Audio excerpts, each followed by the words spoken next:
Salut tout le monde, ici Ice Spielberg. C'est l'été et comme chaque année, été rime avec ciné. Les studios aiment profiter de cette saison estivale pour sortir leurs gros films à gros budget pour qu'un maximum de gens se déplacent pour aller les voir. Et cette année, le mois de juillet est particulièrement costaud puisqu'on retrouve 3 énormes films qui ont accaparé toute l'attention. Sans plus tarder, on va parler des 3 mastodontes de cet été.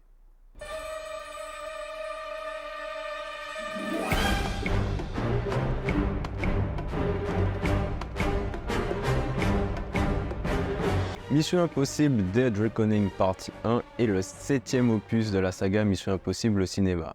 C'est une saga qui a un historique assez particulier puisque du premier au 5e film, elle a sans cesse changé de réalisateur.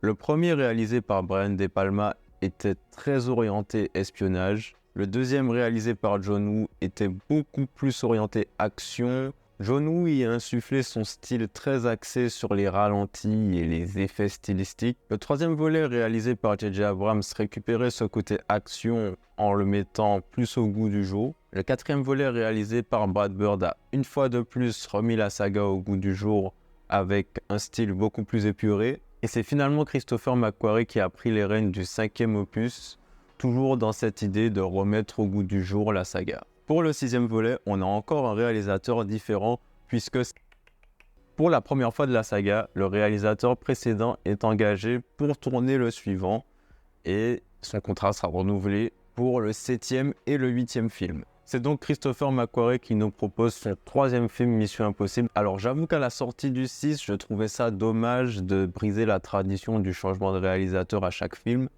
Mais il faut l'avouer, Christopher McQuarrie a fait un travail formidable sur le 5 et le 6. C'était donc avec confiance, mais avec une légère appréhension que je voyais arriver ce 7e opus. Est-ce que McQuarrie était vraiment capable de viser juste pour la 3e fois ?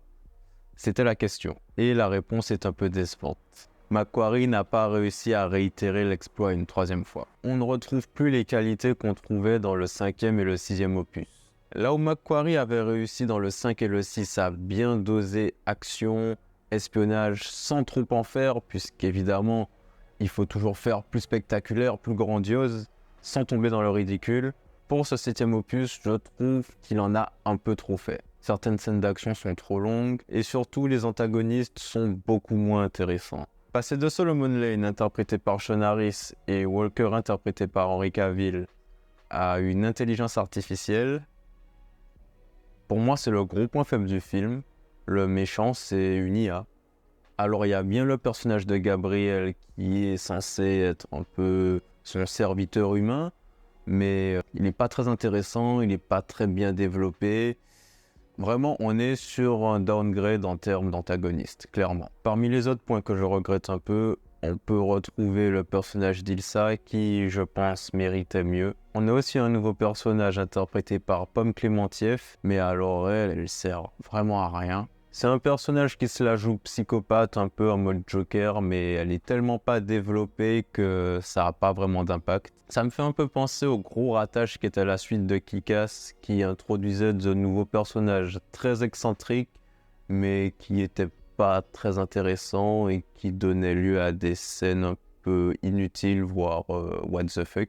C'est un peu le même ressenti que j'ai par rapport à ce personnage. Et pour rester dans l'aspect personnage, on retrouve des anciens, on introduit des nouveaux, et ça crée un surplus. Ça crée quand même une légère frustration, d'autant plus si on attendait le film, quoi. Alors c'est quand même un Mission Impossible, donc il y a quand même pas mal de qualités à souligner. Je pense à l'arrivée du personnage interprété par Hayley Atwell qui est vraiment sympa. Même si certaines scènes d'action paraissent un peu trop longues, elles restent quand même de haute qualité et offrent un divertissement plus que correct. Tom Cruise est toujours aussi investi dans ces scènes d'action et ça fait vraiment plaisir à voir. Donc voilà, un bon divertissement, mais pas une très bonne suite pour la saga Mission Impossible. Et du coup, je suis moyennement chaud pour la partie 2. Je ne sais pas si elle va réussir à relever le niveau et à corriger le tir. Réponse l'année prochaine. On va maintenant passer au phénomène auquel personne n'a pu échapper, Barbenheimer. Alors ça fait plus de 10 ans que je traîne sur internet et que je regarde les actualités, cinéma, etc. Et c'est la première fois que je vois un tel engouement pour la sortie de 2 films qui sortent simultanément. C'est du jamais vu. L'annonce de l'adaptation cinématographique de la poupée Barbie et celle du nouveau film de Christopher Nolan sur l'inventeur de la bombe atomique a retourné Internet. C'est même pas une dualité en fait. C'était pas un esprit de compétition entre ces deux films, mais plutôt de coalition. Et ça faisait énormément plaisir à voir un tel engouement pour deux films qui sortent le même jour, après une grosse période de doute sur l'attrait des gens pour les salles de cinéma. Alors, qu'est-ce qu'ils valent ces deux films? On va commencer par Barbie, réalisé par Greta Gerwig. Alors j'avoue que j'étais pas spécialement emballé par le projet. Je savais d'emblée que j'étais pas le public visé pour ce film. Néanmoins, Greta Gerwig, c'est une réalisatrice que j'apprécie beaucoup, notamment parce qu'elle a fait ça et ça. Deux films que je recommande chaleureusement d'ailleurs. Donc le fait que ce soit elle derrière la caméra a quand même piqué ma curiosité, d'autant plus qu'au casting on retrouve Margot Robbie et Ryan Gosling. Au final, qu'est-ce que ça vaut? C'est sympa. J'ai pas détesté, mais j'ai pas trouvé ça transcendant non plus. J'avoue quand même avoir rigolé 2-3 fois, mais sinon ça m'a pas plus enchanté que ça. Le développement des personnages de Barbie et Ken est assez intéressant. Effectivement, leur parcours tourne autour de leur émancipation et de leur envie de quitter leur statut de poupée, d'aller plus loin que ça, de savoir qui ils sont réellement. Les décors du monde de Barbie sont vraiment sympas. Ils ont ce côté artificiel qui fait sens puisqu'on est dans un monde de poupées en plastique. Donc voilà, c'est un film qui comporte de belles qualités, mais qui m'ont pas plus passionné que ça dans les faits. De toute façon, le film a trouvé son public, il cartonne partout dans le monde. Barbie, sympathique, pas désagréable, mais pas incroyable non plus. Et on va terminer cette vidéo par le dernier film de Christopher Nolan, Oppenheimer. Alors, est-ce qu'il faut encore présenter Christopher Nolan? Alors, pour ceux du fond, il a fait ça, ça, ça.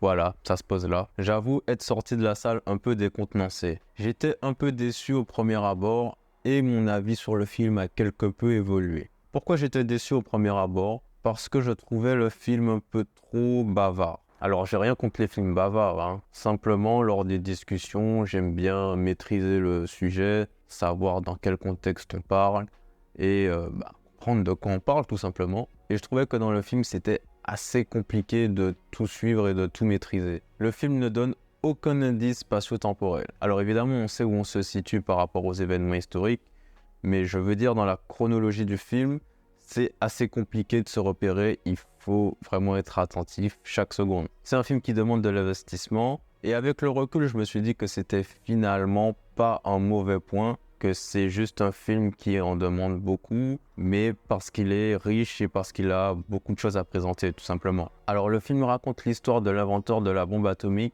et c'est assez fascinant. Je comprends pourquoi Christopher Nolan a voulu adapter l'histoire de cet homme au cinéma. Christopher Nolan fait preuve d'une maîtrise sans pareil en termes de mise en scène. On a des scènes qui sont vraiment très très fortes. Je pense notamment aux scènes où on verra les états d'âme d'Oppenheimer quant à la création de sa bombe atomique. Et je regrette d'ailleurs qu'il n'y en ait pas un peu plus, qu'on ne s'attarde pas un peu plus sur justement le ressenti qu'éprouve Oppenheimer quant à la création de cette bombe. Alors c'est un aspect de la vie d'Oppenheimer qui est traité dans le film, mais on va plus s'attarder sur une espèce de procès à son encontre. Et en parallèle, on aura également un procès sur le personnage interprété par Robert Downey Jr.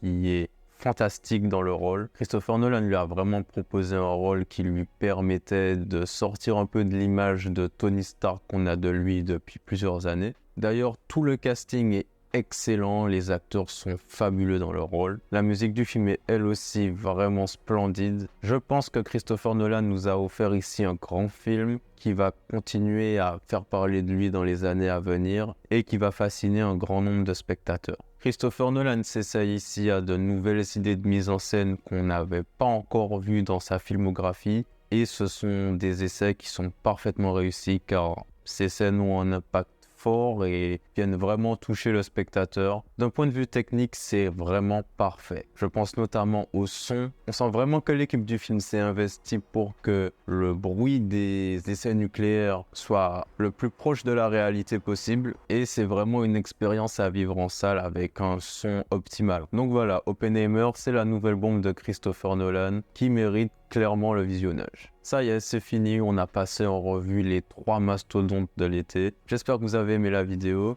N'hésitez pas à donner vos avis sur les films en commentaire, ça m'intéresse. Je suis toujours ouvert au débat. N'hésitez pas non plus à vous abonner à la chaîne pour ne pas manquer les prochaines vidéos. C'était Spielberg, à la prochaine.